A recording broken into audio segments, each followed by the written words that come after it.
ओम नमो भगवते वासुदेवाय। ओम नमो भगवते वासुदेवाय। ओम नमो भगवते वासुदेवाय। ओम अज्ञानतिमिरान्धस्य ज्ञानाञ्जनशलाकया चक्षुरुन्मिलितं येन तस्मै श्रीगुरुवे नमः। श्रीचैतन्यमनोभीष्टं स्थापितं येन भूतले स्वयं रूप कदा मह्यं ददाति सुपदान्तिकं वन्देऽहं श्रीगुरुं श्रीयुतपदकमलं श्रीगुरुं वैष्णवांश्च श्रीरूपं साग्रजातं सगणरघुनाथान्वितं तं सजीवं साद्वैतं सावधूतं परिजनसहितं कृष्णचैतन्यदेवं श्रीराधा कृष्णपादान् सगणललिता विशाखान्वितंश्च हे कृष्णा करुणा सिन्धो दीनबन्धो जगत्पते गोपेश गोपिका कान्द राधा कान्द नमोस्तुते तप्त काञ्चन गौरांगी राधे वृन्दावनेश्वरी वृषभानुसुते देवी प्रणमामि हरिप्रिये वाञ्छाकल्पतरुभ्यश्च कृपा सिन्धुभ्येव च पतितानां पावनेभ्यो वैष्णवेभ्यो नमो नमः। नमः ओं विष्णुपादाय कृष्णपृष्ठाय भूतले श्रीमते भक्तिवेदांत स्वामिनि नामिने नमस्ते सारस्वती देवे गौरवाणी प्रचारिणे निर्विशेष शून्यवादी पाश्चात्य देशतारिणे जय श्री कृष्ण चैतन्य प्रभु नित्यानंद श्री अद्वैत गदाधर श्रीवासादि गौर भक्त वृंदा हरे कृष्ण कृष्ण कृष्ण हरे हरे हरे राम राम राम हरे हरे हरे कृष्णा हरि ओम तत्सत. So welcome all the devotees for today's Srimad Bhagavad Gita class. We are reading from chapter 16, text 4. Okay. The divine and demonic. So Hare Krishna. Hare Krishna, Mataji, Hare Krishna, Danda Pranam. Dandat Pranam, Prabhu. My name is Radhika, Prabhu. I'm from Qatar. Hari Bol. Welcome. Let us welcome Mataji by chanting 3 times Hari Bol. Hari Bol, Hari Bol, Hari Bol. You recently came to Abu Dhabi, Mataji? Yes, Prabhu. It's been 1 year. Here I was searching for an association. With the mercy of Ranga Gauranga Prabhu, I got a contact from Sachi Mataji. Oh, okay. Good. And your family also? Yeah, everybody is following ISKCON, Prabhu. Actually, my husband is following ISKCON procedures, but he likes to get initiation from Sri Sambadayam. You are from Chennai? Yes, Prabhu. Okay. Where is husband working, Mataji? He is working in Etihad Airways, Prabhu. Oh, Etihad Airways. Okay. Before he was working in Qatar Airways. Oh. And we came here to Abu Dhabi. Very good. Welcome, Mataji. Thank you, Prabhu. Very happy to see you all. Yeah, in Qatar, in whose this thing? I'm under Hari Kirtan Prabhu. He is my Shiksha. Hari Kirtan Prabhu. Okay. Now, there is Sujaru Madhav Prabhu, Gogul Prabhu. Gogul Prabhu is gone from there, I think. Sujaru, you know them? Not there, Prabhu. What is that? He's not there, I think so, Prabhu. Yeah, yes, he has gone to Australia. Sujaru Madhav Prabhu is still there, but I think presently he's in London. Okay. But I don't know the name of the devotees. We are in Tamil group, Prabhu, so I don't know much about the other. Okay. Which Navadeep? There are 9 deeps. Which deep? Yeah. We are in Antardeep, Prabhu. Now also just associate with Antardeep. Sure. Because there is one Rudradeep, Ravi Prabhu is there. Yeah, Rudradeep is there. Anyway, very happy to have you in our satsang, Mataji. Thank you, Prabhu. Thank you, Prabhu. Blessed to see you all. Dandat Pranam. Dandat Pranam.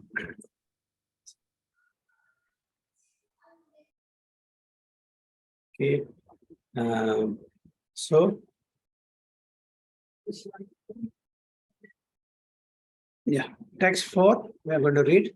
Dambo darpo abhimanascha krodha parushyam evacha ajnanam chabhijatasya partha sampadam asurim. Sachi Mataji, can you please recite? Yes, Prabhu. Hare Krishna. Dambo dharpo abhimanascha krodha parushyam evacha अज्ञानं चाभिजातस्य पार्थसम्पदम् आशुरिम्. Very good. And Kamya, can you please read the translation? Pride, arrogance, conceit, anger, harshness, and ignorance, these qualities belong to those of demoniac nature, O son of Pritha. Very good. Pride, arrogance, conceit, anger, harshness, and ignorance. These qualities belong to those of demonic nature, O son of Pritha. So this, this chapter itself is divine and demonic nature. So 26 Vaishnava qualities we already studied in the first 3, 1, 2, 3. Okay. Now Krishna is telling which are the demonic natures: pride, arrogance, conceit, anger, harshness, and ignorance. These qualities belong to those of demonic nature, O son of Pritha. Who is Pritha? Saraswati Mataji.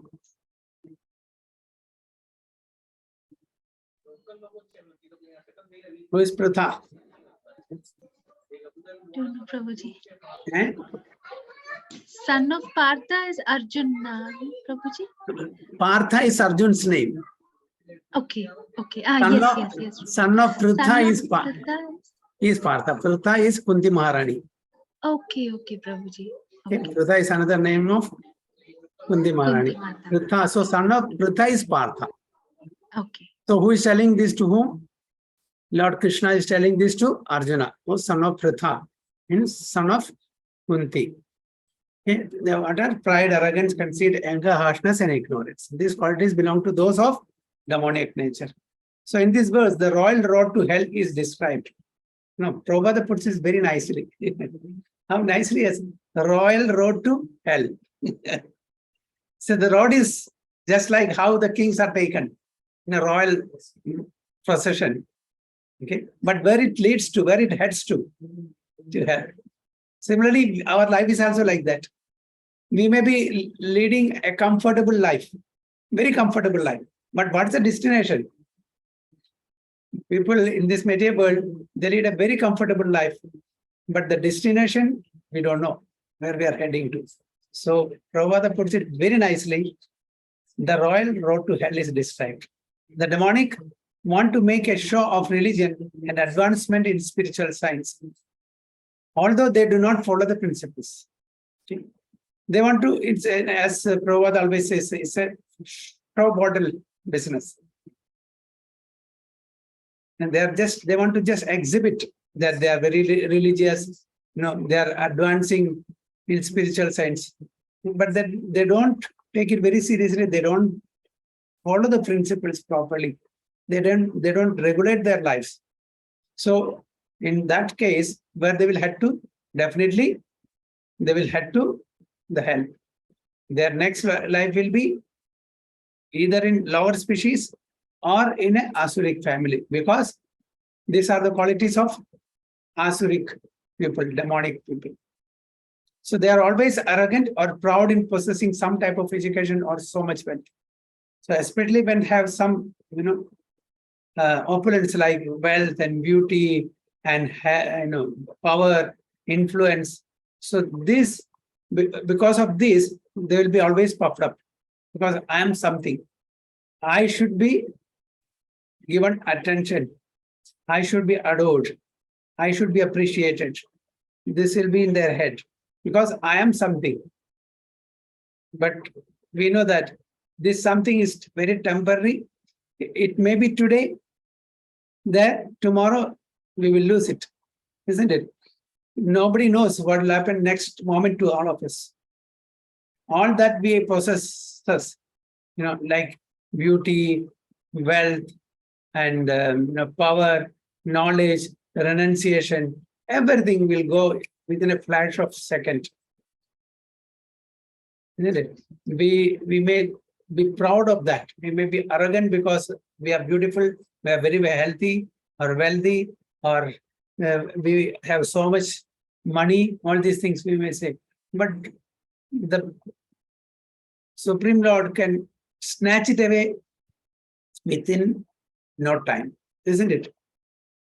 In the Pondana also says, Those who are there up, they'll be brought down, within no time. Isn't it? So we should not be arrogant. We should not be proud of anything because these are temporary. This doesn't belong to us. Only we, the so-called human beings, so-called people with demonic nature will exhibit because I am something, I have so much influence, money, power, name, fame, all these things. I can do anything and everything. I don't have to bother about anyone else. So this sort of mentality is demonic nature. When we have something, we are so much attached to those things, isn't it? But look at the Lord. Lord, he is having all these opulences in 100%. He is a proprietor and controller and master of all the creation, both spiritual and material, isn't it? What attachment does he have? If we possess one good house or one good job, or some beauty, we are so much puffed up. But Lord is the proprietor of everything that we see and we don't see us. In this material world, what all things are there? So within no time, he destroys also. This dissolution also takes place. And he's not attached. If he was attached, will he destroy this material nature? We will not. So if we are attached to something and if we lose it, how much painful it is, we know it. One small thing, but the Lord is the proprietor of everything. What all things are there, but he is not at all, bothered when the dissolution takes place, isn't it? So that is why he is the greatest renunciant. Although he has all this, he is the greatest renunciant. He is not at all attached to anything. But whereas people with the demonic nature, little they have, they're too much puffed up and too much proud. So they decide to be worshipped by others because I have so much money, name, fame, influence, so I should be worshipped. I should be the center of attraction, center of attention. This is our tendency. Our tendency is the demonic tendency. Whoever has this tendency, that is their demonic nature. They're exhibiting that and demand respectability. Yes. We say there is a saying, give respect and take respect. But what Chaitanya Mahaprabhu says, Tranadavit Sunichena, Tarorapi Sahishnunam, Amanina Manadena, Kirtaniya Sadhari. Never expect respect from others, but at the same time, you have to respect everyone, irrespective of who is. So this is our policy, the Vaishnava philosophy. Chaitanya Mahaprabhu has taught this. We should respect everyone, but at the same time, we should not expect respect from others. If you expect, then there will be definitely nirasha. Nirasha means dejection will be there. When you expect something and you don't get it, you get dejected. So here, people with such tendencies, they demand a respectability. They should respect me. When we see each other, he should first say good morning to me. Why should I say? He is my subordinate. He is my junior. I have taken care of him. I have given so much. He should respect me. Isn't it? Don't we think that way? Many times. Let him say Hare Krishna. Why should I say Hare Krishna? Let him smile at me. Then I'll smile at it. So this is the tendency. So a devotee should not behave like that. A devotee should be very humble and should behave. The Vaishnava behavior is totally different from the material behavior. So they do not command respect. Although they do not command respect, over trifles they become very angry and speak harshly, not gently. So people with demonic nature, they are very harsh with others. They are not humble. They are not gentle. They speak harsh words. They agitate others. They do not know what should be done and what should not be done. So what is right, what is wrong, what should be spoken, what should not be spoken. All these things they don't know. They don't know how to discriminate also. They do everything whimsically. They are not organized. They are not disciplined. They live a whimsical life according to their whims and fancies, according to their own desire, and they do not recognize any authority. They want to boss over others also. They don't want to recognize the authorities. They don't want to be ordered by others. They want to order others, but they don't want to take orders from others. They want to be the boss. These demonic qualities are taken on by them from the beginning of their bodies in the wombs of their mothers. And as they grow, they manifest all these inauspicious qualities. So this is from the womb of the mother itself, all these qualities are there. Okay. In dormant stage, but as they grow, this will become manifest. These are all inauspicious qualities. So from this, what do we understand? That we should not have these qualities if we want to become a devotee. These are all inauspicious qualities. So we have to introspect ourselves. How much percent of these qualities do we possess? Okay.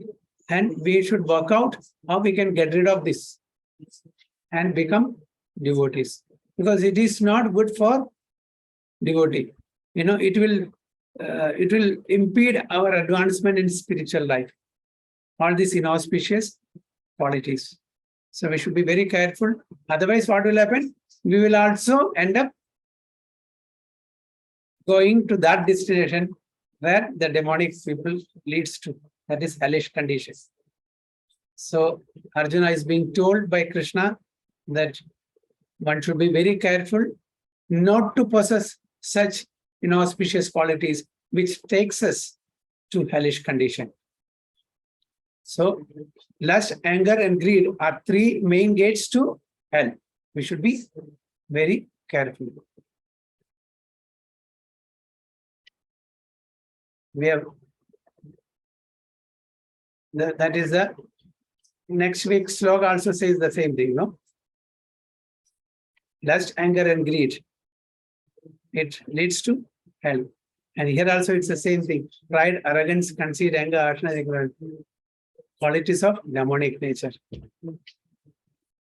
So any questions or any comments?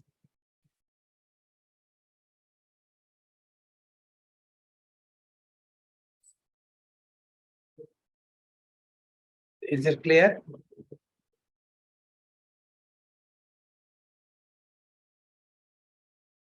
Yes, Prabhu. Radhika Mataji is left.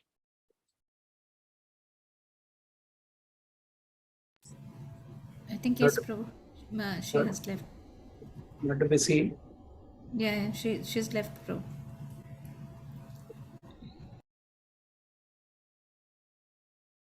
Okay. Hare Krishna, Prince Prabhu.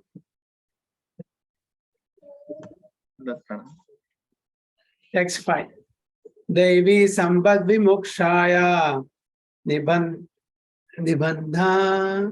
Surimata Nibandhaya Surimata Masucha Sampadam Devim Abhijatosi Pandava. Yes, Saraswati Mataji and Prabhu. Hare Krishna Prabhuji. Hare Krishna. Devi Sampada Vimokshaya Nibandhaya Surimata Masucha Sampadam Devim Abhijatosi Pandava. Very good. Translation: the transcendental qualities are conducive to liberation, whereas the demonic qualities make for bondage. Do not worry, O son of Pandu, for you are born with the divine qualities. Very good. The transcendental qualities are conducive to liberation, whereas the demonic qualities make for bondage. Do not worry, O son of Pandu, for you are born with the divine qualities. So what Krishna is telling Arjuna is that Arjuna has transcendental qualities. So what do you mean by transcendental qualities? Prince Prabhu, can you define what is transcendental qualities? Hare Krishna Prabhuji. Transcendental qualities means the qualities which will help us to reach Supreme Godhead. Okay, Which will fine. help us to reach to But Krishna. what is their quality? The qualities, what are that qualities? Qualities of a devotee or beyond goodness. Yeah, see the first 2, 3. Liberation.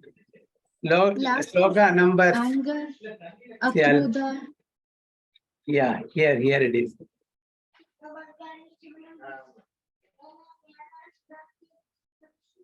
These are the transcendental qualities. 26 qualities. We have studied from first sloka to third sloka. Hare Krishna, Prabhuji. Hare Krishna. So fearlessness, purification of one existence, cultivation of spiritual knowledge, charity, self-control, performance of sacrifice, study of Vedas, austerity, simplicity, non-violence, truthfulness, so on and so forth. These are the transcendental qualities. So if we cultivate these qualities, what will happen? What is the result? What is the result? Liberation. Conducive to liberation. So there are 26 qualities, that is divine qualities given by Krishna. So we should have these qualities instead of the qualities given in the 4th verse. What are that? These are demonic qualities. Pride, arrogance, conceit, anger, harshness, and ignorance. These are all demonic qualities. We should not have these qualities. These are all inauspicious. So here Arjuna is being told by Krishna that these transcendental qualities are conducive for liberation, favorable for liberation from this material existence. Whereas the demonic qualities make for bondage. So the demonic qualities mentioned in verse number 4, it will bind us in this material world. Bind us in the vicious cycle of birth and death in different species. But then he assures Arjuna, do not worry, O son of Pandu. Why? For you are born with the divine qualities. Arjuna is born with the divine qualities. So he doesn't have to worry. You are 100% assured of liberation from this material existence because you are already having divine qualities. You don't have the demonic qualities. So let's see what is then the purpose. Lord Krishna encouraged Arjuna by telling him that he was not born with demonic qualities. His involvement in the fight was not demonic. So in other words, what Krishna wants to convey to Arjuna that even if he fights, fighting is not good.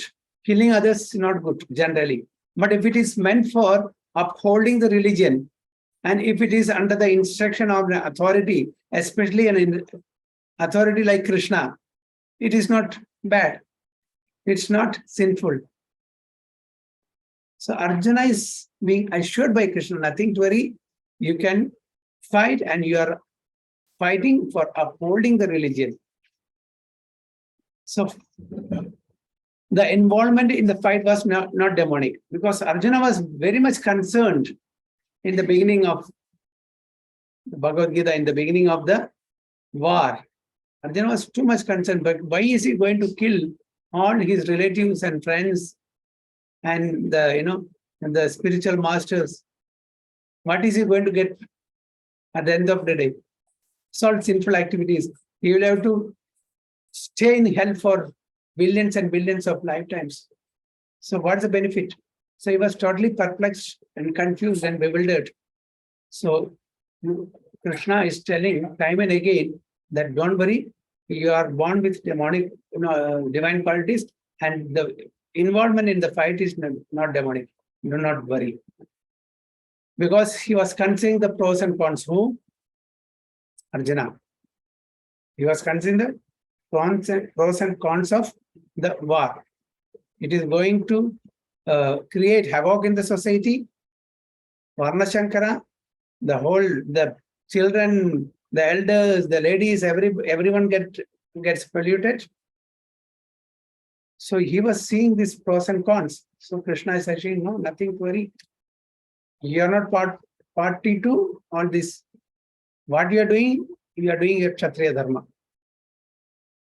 He was considering whether respectable persons such as Bhishma and Drona should be killed or not. He was considering because they are all worshipable for him. Drona, Bhishma, Bhishma is his grandfather place. Drona is teacher. How can he kill? So he was considering that. So he was not acting under the influence of anger, false prestige, or harshness. So you should not think that you are acting under the influence of anger, false prestige, or harshness. This is what Krishna is telling Arjuna. Therefore, he was not of the quality of the demons. So one should not mistake that Arjuna is also in the category of demon, because he is also taking part in the Mahabharata war, where he has to kill his own relatives, Gurujan, and grandsire like Bhishmacharya. So you should not have that wrong conception.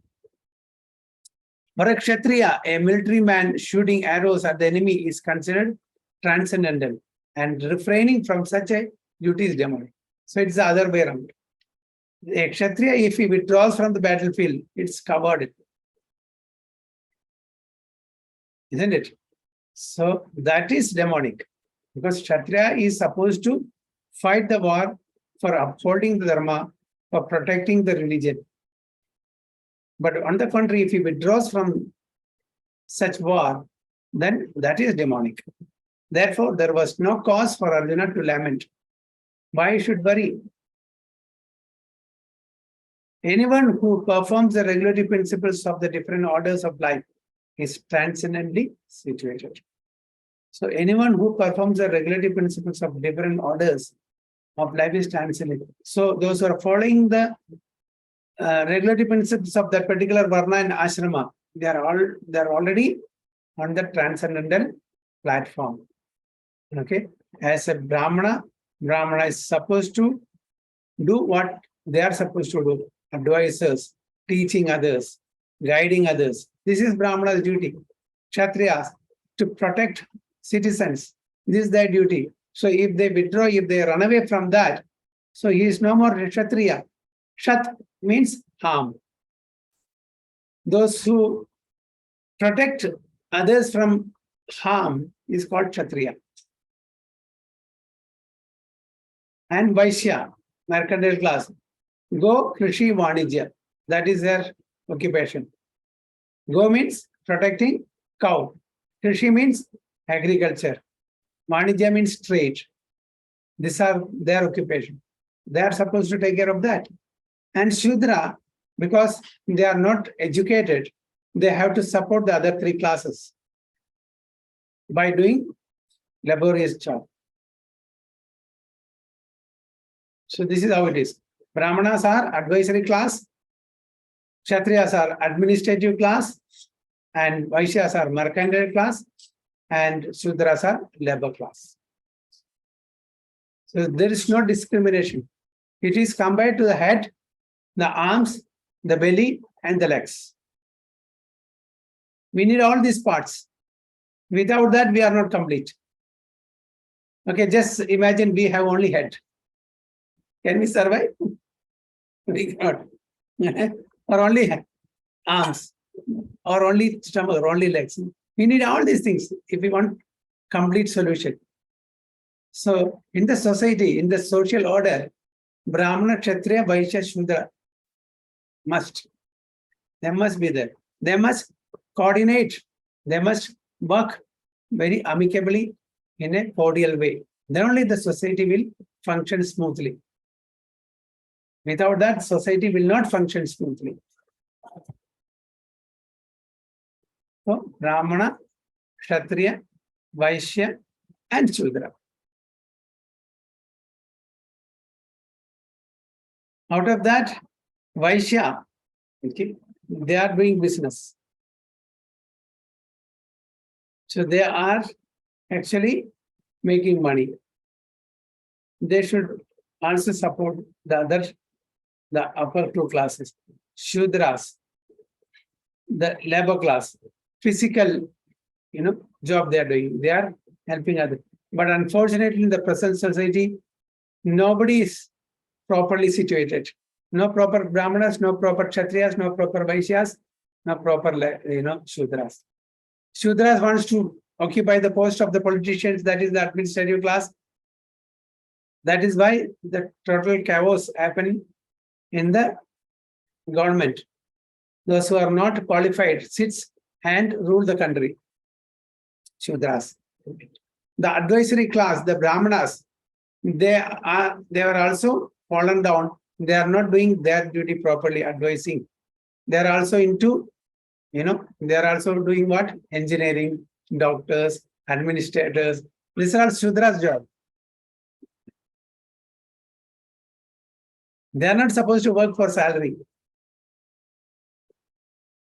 Okay, and the Kshatriyas, the actual Kshatriyas, they are corrupted. If at all there are Kshatriyas, they are corrupted for name, fame, position, possession. So the total Varnashrama system is not working properly in the present day.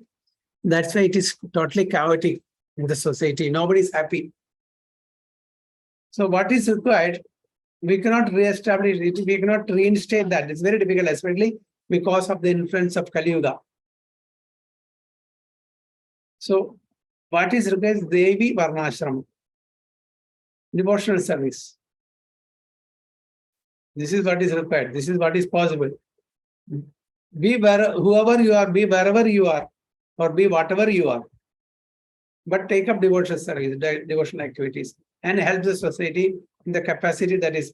So according to your taste and according to your ability, you can perform as a Brahmana or a Kshatriya or a Vaishya or a Shudra. But along with that, perform devotional service. So whether irrespective of we are in the category of Brahmana, Kshatriya, Vaishya, Shudra, we can get liberated in this life itself. Because the system of Varnashrama Dharma is not functioning properly. That's why we are finding it very difficult. So as devotees, but we cannot reinstate this. So what we can do at the most maximum, that let us be whoever we are, but take up devotional service along with our profession. This is what we should do. The influence of Kali is seen now. In the name of modernity, nobody is accepting the Vedic principles, the Vedic teachings. People are belittling the Vedas, Sanatana Dharma. So that's the time. So those fortunate souls like us can take up this process of devotional service and save ourselves from the repeated cycle of birth and death. Very few people will be, able to succeed in that. Very few, because it's Kali Yuga. That's why Krishna also says, Manishyanam sahasreshu kaschit edati siddhaye edadam abhisiddhanam kaschit mam veti tatvada. Out of thousands and thousands of people, hardly few will try to perfect their lives. Out of such perfected beings, hardly one will know me in truth. So if you take the percentage of devotees in the present time, you can count them. The pure devotees who really wants to get out of the material existence, you can count them. From the population of say 6 or 7 or 8 billion in this whole earthly planet, what is the percentage of devotees who really wants to get out of this material existence? It is very negligible. 0.0000, like that. People may be doing so many good activities, but they don't know where they're heading to. But they don't know what is the ultimate aim of human life. What is the ultimate good for human life? They don't know. They're not aware of it. At least we are aware of it, but we have to practice. Just knowledge is not enough. We have to apply that knowledge. Only then we will succeed in our, achieving goal. Okay, so any questions or any comments?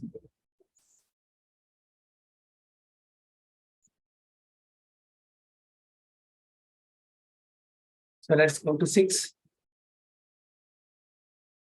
Dvabhuda sargolokesmin deva asura evacha devo vistarasa prokta asuram parthamesh shrunu. Tarini Mataji and Kamya. Hare Krishna Prabhuji. Pranams Prabhuji. Dau bhuta sargo lokesmin daivasura eva cha daivo vistarasa prokta asuram patame shrunu. Hare Krishna Prabhuji. Kamya. I will call. Okay, then she's not there? Prabhuji.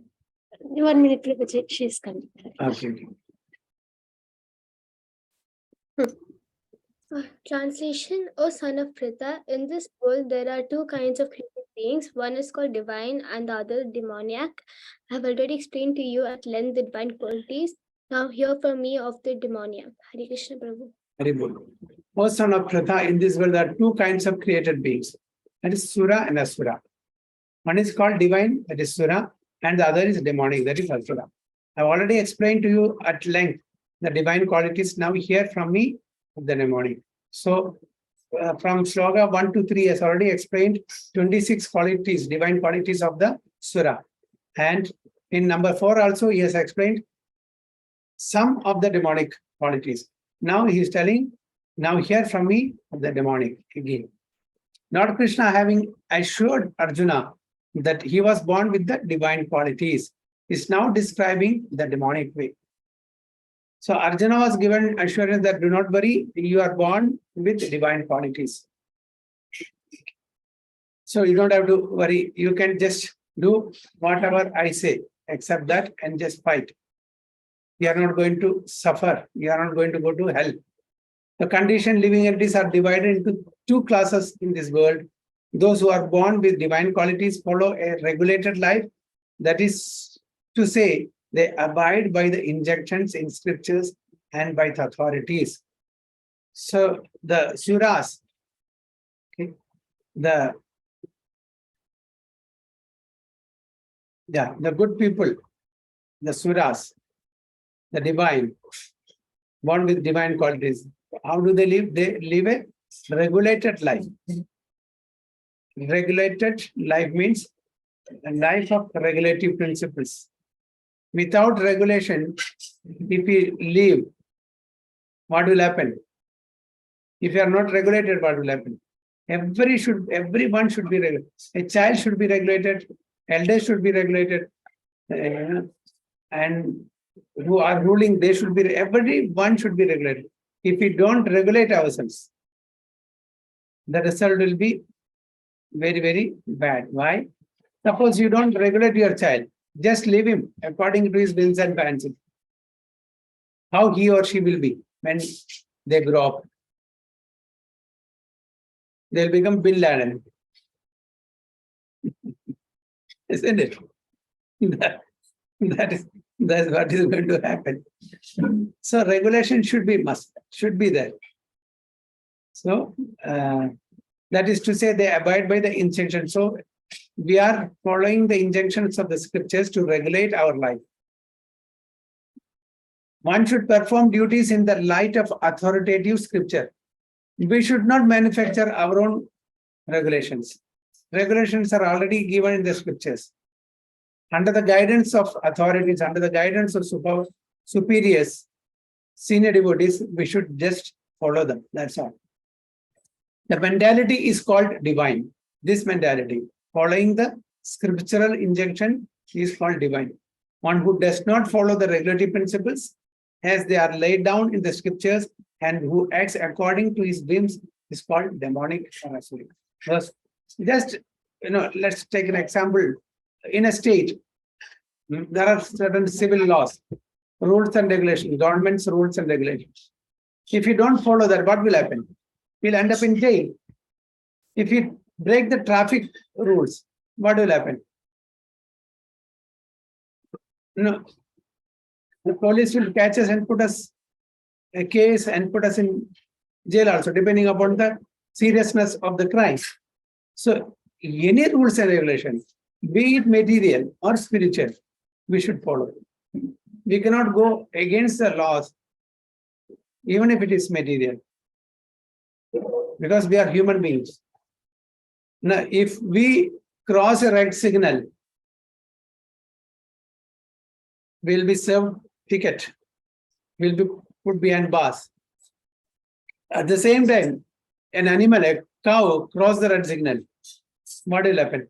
Will the police catch the cow and put him in the jail? No. So rules are meant for us, not for the animals.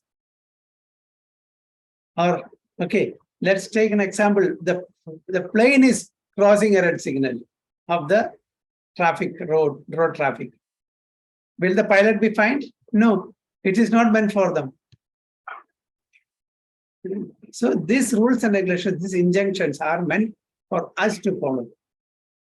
Or without following that, we cannot reach the supreme abode. If we don't follow that, we will be categorized as demoniac.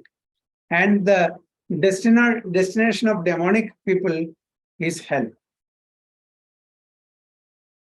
Okay, so one who does not follow the regulatory principles as they are laid down in the scriptures and who acts according to his whims are called demonic or asuric.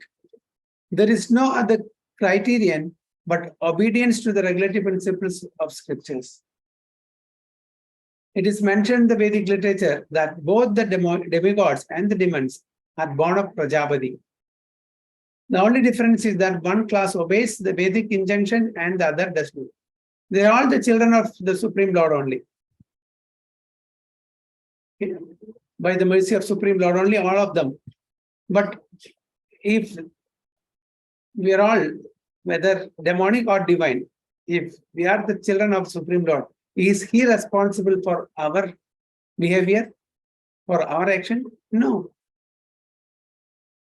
Time and again, we instruct our children, don't do that, don't do that, don't do that. In spite of that, if we are doing, and if they fall sick or if they fall prey to any problems, who is responsible?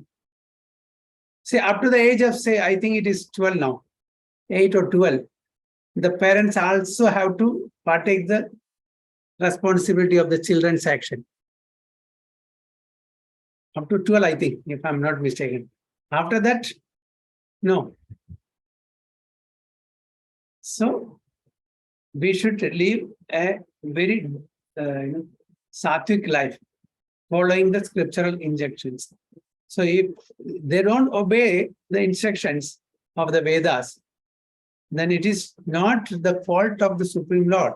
He has given us everything crystal clear in the scriptures, what we are supposed to do, what we are not supposed to do. So if we are not obeying, it is not his problem. Time and again, he is guiding us, instructing us, is correcting us, but it falls in our deaf ears. We are not obeying his instruction. The parents are telling the child, don't eat ice cream. You are having high fever, don't eat ice cream now. But the child is adamant in eating. Who is responsible? Who has to suffer? The parents or the child? The child. So we are all children of the Supreme Lord, and we are disobeying his instruction, and we are struggling in this material world. Whom to be blamed? The Father to be blamed or ourselves? This is what Lord Krishna says. So demonic, we should not have these demonic qualities. We should have only divine qualities. And if we possess divine qualities, there is no problem. And we should follow the injunction of the Vedas, and we should follow the authorities. Mahajana ena katasa pantha. You should follow in the footsteps of great personalities. Mahajana ena katasa pantha. we should not follow our mind. We should not live according to our whims and fancies. Mind always cheats us. Mind cheats us, isn't it? So we should follow the great personalities, in the footsteps of great personalities. Then we will not be in problem at all. We will not have to undergo any miseries in this material world. So this chapter, the text 6. Next is 7 that we will have next class only. So any questions or any comments so far?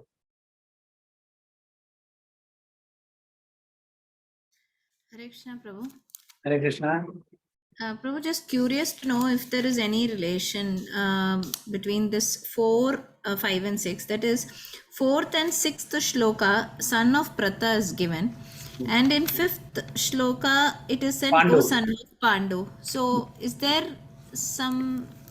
Because Krishna wants to address Arjuna in a very befitting way to remind him of his position that is coming in a great dynasty, both dynasty, from mother side as well as father side.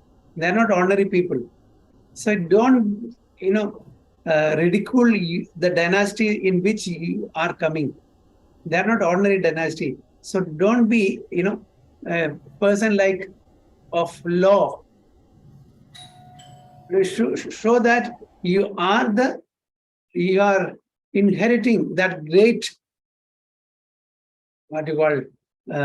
dynasty of Pandu and Pratha, and don't act in such a way that you bring infamy to these dynasties. That's why he's addressing son of Pandu, son of Pratha, just to remind him of his greatness, of the greatness of the dynasty in which he is coming. But like I was looking at it, Prabhu, like one is Pratha and then Pandu, then again Pratha. So I was thinking maybe Keshava came and we understood the meaning there, something like that. So is there something really? Yeah, this is that, just to remind him of his greatness, the greatness of his kula. And he is coming in that kula and he's talking like this, which is not befitting as a Kshatriya, who is coming in that hierarchy or in that dynasty. That's why you just want to remind him of that. We also sometimes say, you are a son of so-and-so person and you behave like that. Don't we say that?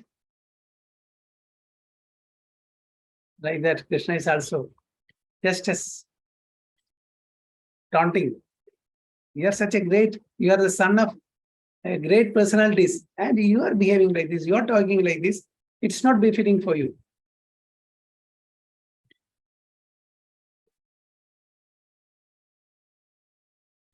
Is it clear? Is it okay, Mataji? Yes, Prabhu. Any other questions or Hare Krishna? Let me